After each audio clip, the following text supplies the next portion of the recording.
The V1P is made out of all plastic, so it's fairly light. This is a good thing because if you're ever in a serious accident and it does happen to fall from your window, it's not going to injure you.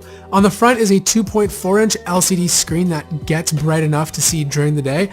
On the bottom you have a mode button which lets you toggle between photo or video playback modes. There's a recording button, a microphone button, and a screen on or off button. On the right you have a rear camera port, GPS module port, USB charging port, and a lens angle adjuster. This lets you raise or lower the camera for a better picture. Finally, on the left you have another lens angle adjuster which provides the same function as the one on the right.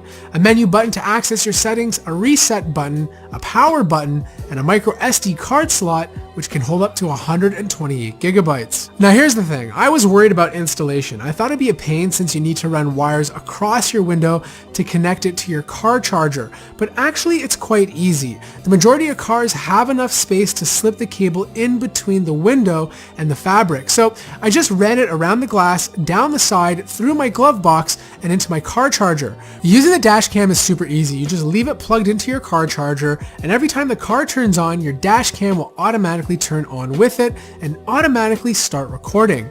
The front cam can record in HD or Full HD.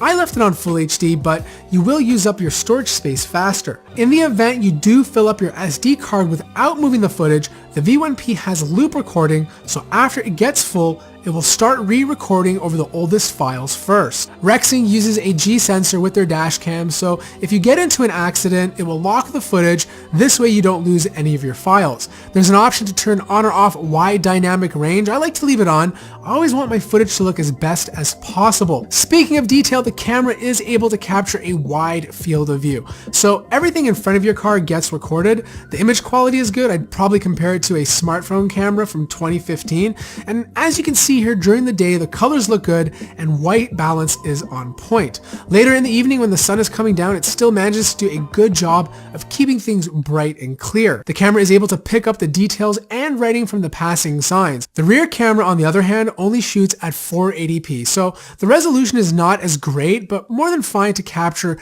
a vehicle hitting you from behind.